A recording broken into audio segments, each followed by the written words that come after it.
Hello అండి, అందరికీ నమస్కారం. నేను మీ Lakshmi. Welcome back to our channel Lakshmi's cakes and vlogs. ఈరోజు మన రెసిపీ వచ్చేసి పర్ఫెక్ట్ చాక్లెట్ కేక్ రెసిపీ అండి. అందరూ చూస్తున్నారు కానీ వీడియోని లైక్ చేయట్లేదు, సబ్స్క్రైబ్ చేసుకోవట్లేదు, షేర్ చేయట్లేదండి. ఇక్కడ నేను చూపిస్తున్నట్టుగా లైక్ చేసి సబ్స్క్రైబ్ చేసుకొని బెల్ ఐకాన్ క్లిక్ చేయండి. అప్పుడు మన వీడియోస్ అన్నీ మీకు వస్తాయండి. మీరు ఒక లైక్ చేయడం ద్వారా ఈ వీడియోస్ మరికొంతమందికి షేర్ అయ్యి మన ఛానల్ ముందుకెళ్తుంది. వాళ్ళకు కూడా ఉపయోగపడతాయండి ఈ వీడియోస్ అనేవి. ఒక లైక్ చేసుకొని సబ్స్క్రైబ్ చేసుకోండి. ఇప్పుడు మనం వీడియోలోకి వెళ్ళిపోదాం. ముందుగా మనకు కావాల్సిన ఇంగ్రీడియంట్స్, చాక్లెట్ కేక్ కావాల్సిన ఇంగ్రీడియంట్స్ అండి: 4 eggs and maida, sugar, baking powder, baking soda and cocoa powder. ఇప్పుడు ముందుగా మనం బటర్ పేపర్ని ఎలా కట్ చేసుకోవాలో చూద్దాం. ఒకసారి చూడండి, నేను ఎలా ఫోల్డ్ చేశానో ఎగ్జాక్ట్గా చూసి మీరు అట్లానే కట్ చేయండి.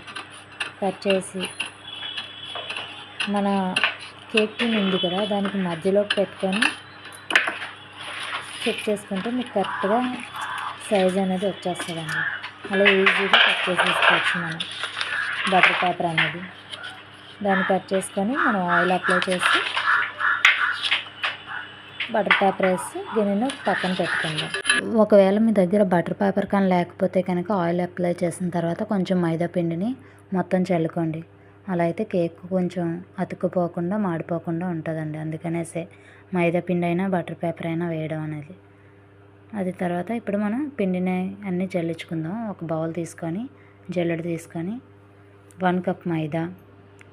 మీకు ఇంగ్రీడియంట్స్ అన్నీ పైన ఇస్తున్నాను, ఒకసారి చూడండి. ఏదైనా డౌట్స్ ఉంటే పైన మెన్షన్ చేస్తున్నాను ఏదెంత తీసుకుంటున్నాం అనేది. Baking powder 1 teaspoon, baking soda 1/2 teaspoon తీసుకొని తర్వాత కోకో పౌడర్ కూడా మనం 2 టేబుల్ స్పూన్స్ తీసుకోవాలండి. కోకో పౌడర్ 2 టేబుల్ స్పూన్స్ తీసుకొని మొత్తం ఒకసారి బాగా జల్లించుకోవాలండి. ఇందులో మీకు చిన్న డౌట్ రావచ్చు, మా దగ్గర బేకింగ్ పౌడర్ బేకింగ్ సోడా ఏమి లేవక్క అనుకున్నారనుకోండి. దాని ప్లేస్లో మీరు ఈనో ప్యాకెట్ కూడా యూజ్ చేయొచ్చండి. ఒక ఈనో వేసుకున్నా కూడా సరిపోద్ది, మీకు చక్కగా స్పాంజీగా వస్తుంది. నేను ఆల్రెడీ ట్రై చేశాను, అందుకే చెప్తున్నాను. మీకు ఒకవేళ డౌట్గా ఉండి వీడియో పెట్టండి అన్నారనుకోండి, నేను ఒకసారి చేసి పెడతాను. చూసారు కదా, మొత్తం జల్లించేసుకొని నీట్గా ఆ వేస్టేజ్ అనేది పక్కన వేసుకుందాం. ఇప్పుడు పిండి అంతా ఒకసారి కలుపుకుందాం అండి. విస్కర్తో బాగా కలుపుకొని దాన్ని పక్కన పెట్టి నెక్స్ట్ ఎగ్స్ బీట్ చేద్దాం. ఇప్పుడు ఒక బౌల్ తీసుకొని 4 eggs తీసుకోండి. 4 eggs అనేది నాకు వీడియో క్లిప్ అనేది మిస్ అయింది, అందుకనేసి మీకు ఎగ్స్ వేయడం అనేది చూపించలేదు. 4 eggs తీసుకోండి. తర్వాత షుగర్ పౌడర్ 1 కప్. ఇందాక 1/2 కప్ షుగర్ చెప్పాను కదా, 1/2 కప్ షుగర్ అనేది మనం పౌడర్ చేసుకుంటే 1 కప్ అయింది. అది వేసుకొని ఈ రెండింటిని బాగా ఒకసారి మిక్స్ చేసి ఆ తర్వాత మీరు బీట్ చేయడం స్టార్ట్ చేయండి. లేకపోతే షుగర్ పౌడర్ అనేది ఇల్లంతా పౌడరే ఉండిద్ది మీకు. ఒకసారి ముందుగా కలిపేసుకొని ఆ బీటర్తోనే జస్ట్ అలా కలిపేసి దానిలో కలిసిపోయిన తర్వాత అప్పుడు మీరు బీట్ చేశారనుకోండి, షుగర్ పౌడర్ అనేది ఎటు వెళ్ళకుండా చక్కగా నీట్గా కలిసిపోయిద్ది. ఇప్పుడు బాగా బీట్ చేసుకోండి రెండిట్లని. మీరు చూసారా, అక్కడ ఆల్రెడీ ఎల్లో కలర్ అంతా కొంచెం వైటిష్గా వచ్చింది. అలా మీకు ఇంకా చక్కగా నీట్గా క్రీమీ స్ట్రక్చర్ అనేది వచ్చే వరకు బాగా బీట్ చేయండి. మనది ఆల్మోస్ట్ బీట్ అయిపోయింది. ఇప్పుడు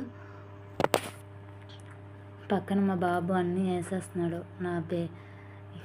నేను ఏదైనా చేస్తే చాలు పక్కన అవన్నీ లాగడం అలా చేయడమే పని పెట్టుకుంటాడు మా చిన్న అబ్బాయి. పెద్దోడైతే స్కూల్కి వెళ్ళాడండి, వాడు లేనప్పుడే చేస్తున్నాను.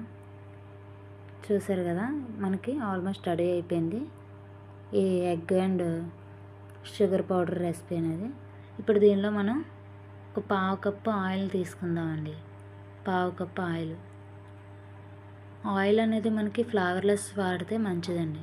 ఫ్లేవర్ అనేది వాడామనుకోండి, కేక్ మనం ఏ ఫ్లేవర్ చేసినా అదేమీ తెలియదు, మొత్తం ఆయిల్ ఫ్లేవర్ వచ్చేది.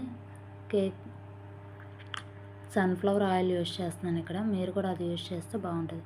ఇప్పుడు ఆయిల్ అంతా మనకు ఆ ఎగ్ మిశ్రమంలో కలిసిపోయేలాగా బాగా బీట్ చేయండి. అదంతా చూసారు కదా, చక్కగా కలిసిపోయింది. ఇప్పుడు మనం ముందుగా జల్లించుకొని పక్కన పెట్టాం కదండి పిండి ఆల్రెడీ. ఆ పిండిని కొంచెం కొంచెంగా యూజ్ చేసి, ఇంకా మనకి బీటర్తో పని లేదు, విస్కర్తో చేసుకున్నా సరిపోద్ది. నేను మళ్ళీ విస్కర్ ఎందుకనేసి ఇంక బీటర్తోనే జస్ట్ అలా తిప్పుతున్నాను. మీరు ఒకేసారి కాకుండా కొంచెం కొంచెంగా వేసారనుకోండి, మనకి ఎగ్ అనేది అంత ఫ్లఫీగా అంత పైకి వచ్చింది కదా, అదంతా డ్యామేజ్ అవ్వకుండా, అంతే డౌన్ అయిపోకుండా మనకి నీట్గా అలానే కలుస్తూ ఉంటుంది. స్లోగా కలపండి. చూసారు కదా, మనం ఈ కేక్ అనేది మనం కలిపే దాన్ని బట్టే వస్తుందండి. మనం ఎంత నిదానంగా చేసుకుంటే మనకు అంత స్పంజీగా మంచిగా కేక్ వస్తుంది, బాగా పొంగుతుంది. ఇప్పుడు చూసారు కదా, మనకి కేక్ బ్యాటర్ అనేది రెడీ అయిపోయింది. ఈ బ్యాటర్ని మనం ముందుగా ఆయిల్ అప్లై చేసి బటర్ పేపర్ వేసుకున్న బౌల్ పక్కన పెట్టాం కదా, టిన్ అనేది కేక్ టిన్. ఆ కేక్ టిన్ తీసుకొని, ఇందుకే నేను కేక్ టిన్ సైజ్ చెప్పడం మర్చిపోయానండి మీకు. 6 ఇంచ్ టిన్ అండి. నేను ఇది 1 kg చేస్తున్నాను, కాకపోతే నాకు హైట్ గురించి అనేసి 6 ఇంచ్ టిన్ యూజ్ చేశాను.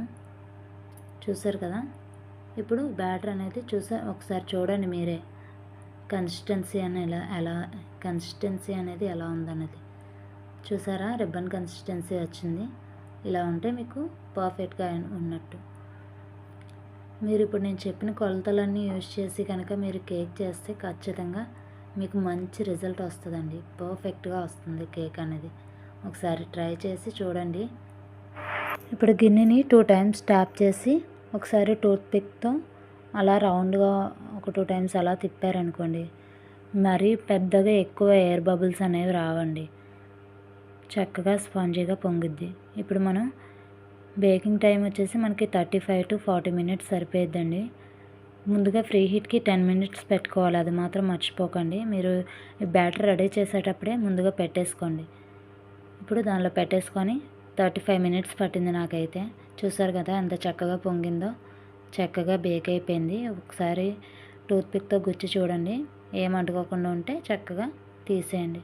తీసి పక్కన పెట్టేసుకొని, అది చల్లారిన తర్వాతే మీరు డీమోల్డ్ అనేది చేయండి.